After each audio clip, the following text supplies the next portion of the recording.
ब्रह्मांड चलायमान क्यों, उसके बारे में बात करते हैं। हम जिस धरती पर रहते हैं वह स्थायी नहीं है।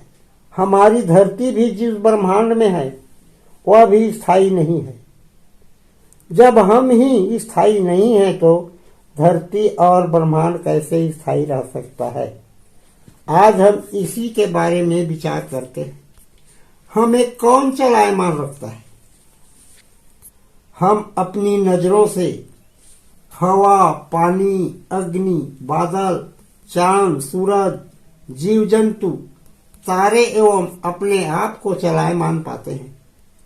यदि किसी को कहें कि हम चलते कैसे हैं तो वह जवाब देगा कि हम जीवित हैं तभी तो चलते हैं। मरे हुए प्राणी नहीं चलता क्योंकि उसमें प्राण नहीं होता। अब प्रश्न यह उठता है कि जो निर्जीव चीज है वे कैसे चलते हैं, जैसे कि पृथ्वी, हवा, पानी, अग्नि, सूरज, चांद, तारे एवं ग्रह उपग्रह आदि, ये सब चलते भी हैं और एक दूसरे से दूरी बनाकर घूमते भी हैं। इन्हें कौन चलाता है, कौन घुमाता है? लोग कहेंगे कि ये सब भगवान की माया है जो अपने आप चल रहे हैं, घूम रहे हैं। प्राणियों में प्राण है इसलिए वह हर काम करता रहता है। मनुष्य अपने बुद्धि से कल कारखानों का निर्माण किया और मन चाहे काम उन कल कारखानों से लेते हैं। जिसे मनुष्य कई दिनों में करेंगे वह घंटों में ही हो जाता है। कल कारखानों में जान तो नहीं होता, फिर भी आसानी से होता रहता है, चलता रहता है। मोटर, रेल, वायुयान, कंप्यूटर, अनेक प्रकार के यंत्र बिजली या पेट्रोल आदि से चलते हैं। एक प्रकार से बिजली या पेट्रोल, डीजल उन कारखानों का, उन मशीनों का प्राण है जिन्हें जहां ले जाओ, जैसा काम कराओ वह हो जाता है। ये सब वैज्ञानिकों के अथक परिश्रम और उनके दिमाग का प्रभाव है। आज के युग में असंभव कार्य भी संभव हो जाता है और हो गया है। हमारा सोच, हमारा चलना फिरना, ज्ञान आदि हमें कहाँ से प्राप्त होता है? आप कहेंगे कि ईश्वर ने हमें जीवन देकर ये सब चीजें हमें प्राण या जीवित रखकर करने को प्रेरित करता है, तब हम ये सभी कार्य करते रहते हैं। लेकिन जब हम जन्म लेते हैं तब हमें चलना फिरना, बोलना, ज्ञान आदि कुछ भी नहीं रहता। दूसरे यानी माता पिता एवं अपने रिश्तेदारों के बीच हमारा बचपन गुजरता है। बचपन में दूसरों के सहारे चलना फिरना, बोलना, पढ़ना लिखना, ज्ञान आदि हमें प्राप्त होता है। बड़ा होने पर हमें हर चीज का ज्ञान, बुद्धि, सोच समझ आती रहती है। हर पहलुओं का विचार मन में आता है। ये सब हमारी जलवायु, पृथ्वी, आकाश, सूर्य, चंद्रमा आदि से ऊर्जा एवं समय लग्न से प्राप्त होता है। किसी को ताकत, अधिक बलवान, अधिक ज्ञान, अधिक धनी गरीब, गूंगा बहरा, लंगड़ा लूला होना समय लग्न के द्वारा बुद्धि विकास का होना या न होना समय पर ही निर्भर है। अच्छे वातावरण का, अच्छे संस्कार से विकास होता है। जीवित रहने से सारी चीजें प्राप्त नहीं होता। जब समय साथ देता है तभी हमारा भाग्य भी बदल जाता है। कुछ स्वयं का कर्म और समय का साथ देना ही मनुष्यों की नाम को सार्थक करता है। इसीलिए कर्म को महान कहा जाता है। जब हम कोई कार्य नहीं करेंगे तो हमारा गुजारा नहीं चलेगा। हम पढ़ेंगे नहीं तो हमें ज्ञान प्राप्त नहीं होगा, इसे सभी जानते हैं। अतः ईश्वर के भरोसे रहने से हमारा विकास नहीं होगा। उसी तरह दुनिया के सजीव एवं निर्जीवों पर भी समय और ऊर्जा का महत्वपूर्ण स्थान है। सभी मनुष्य ज्ञानी, धनी, गरीब नहीं होते, क्योंकि उनके जन्म समय का क्षण क्षण वक्त का प्रभाव पड़ता है।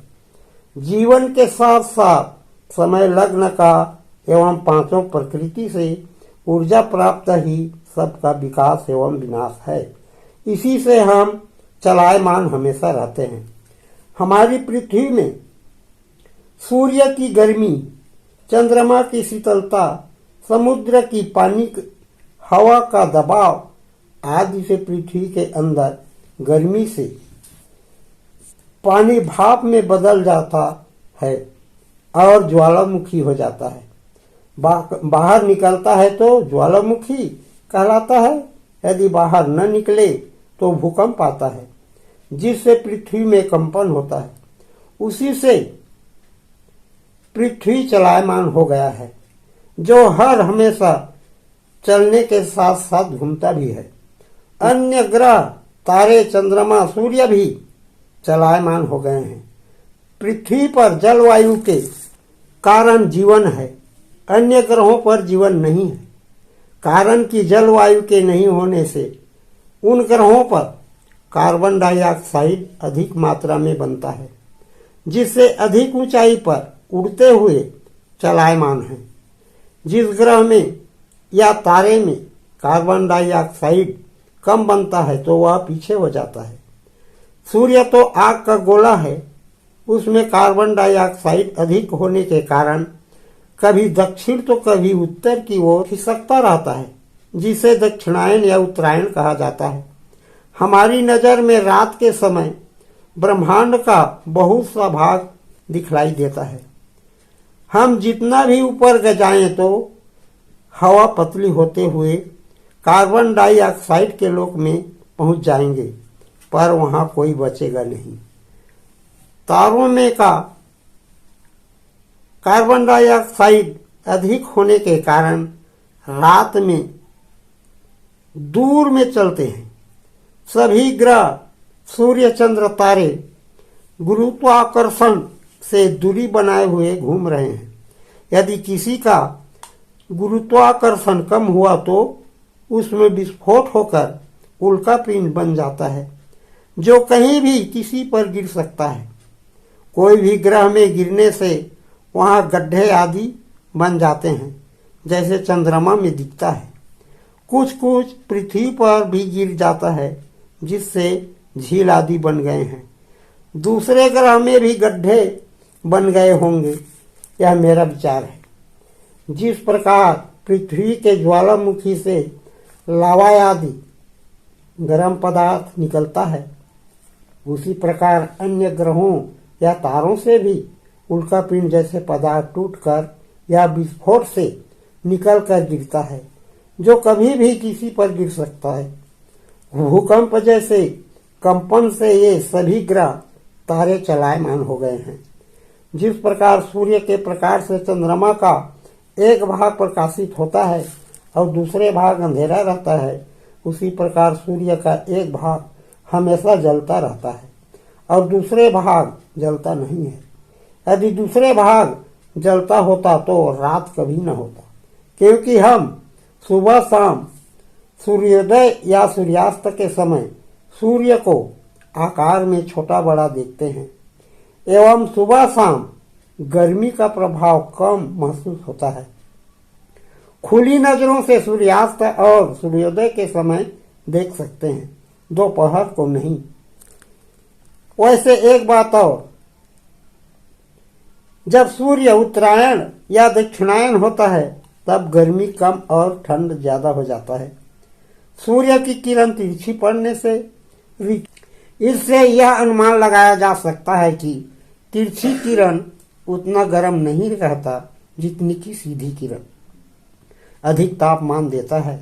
इससे यह स्पष्ट है कि सूर्य पूरा आग नहीं है, जैसे कि आग का अंगार का तापमान चारों दिशा में बराबर होता है। अतः हम यह बात जरूर कहेंगे कि सूर्य का 1/3 भाग जलता नहीं है। यह रहस्य हमारी समझ से परे है। जब हम सूर्यास्त एवं सूर्योदय के समय सूर्य को देख सकते हैं तो दोपहर को क्यों नहीं देख सकते। वैज्ञानिकों से मेरा अनुग्रह है कि इस बात को प्रयोग कर आगे भविष्य के बच्चों को ध्यान आकर्षित करें। समय चक्र का प्रभाव पूरे ब्रह्मांड पर होता है। जैसे एक बंदर किसी पेड़ पर उछल कूद करता है तब पूरे पेड़ पर कंपन होता है, उसी तरह सूर्य का प्रभाव पूरे ब्रह्मांड पर होता है। समय घूमते हुए रात दिन, ठंडी गर्मी, वर्षा ऋतुएं आदि का निर्माण करता रहता है। समय चक्र में दुख सुख, जीवन मरण, शुभ अशुभ, ज्ञान ध्यान, धनी गरीब, साधु संत, सत असत, कर्म धर्म, नारी पुरुष, जल थल, अग्नि पवन, सूर्य चंद्र, ग्रह राशि, नक्षत्र तारे, सजीव निर्जीव यानी पूरे ब्रह्मांड के जितने भी दृश्य अदृश्य वस्तुएं हैं उन पर समय का समावेश रहता है, जो सदैव से चला आ रहा है और चलता ही रहेगा।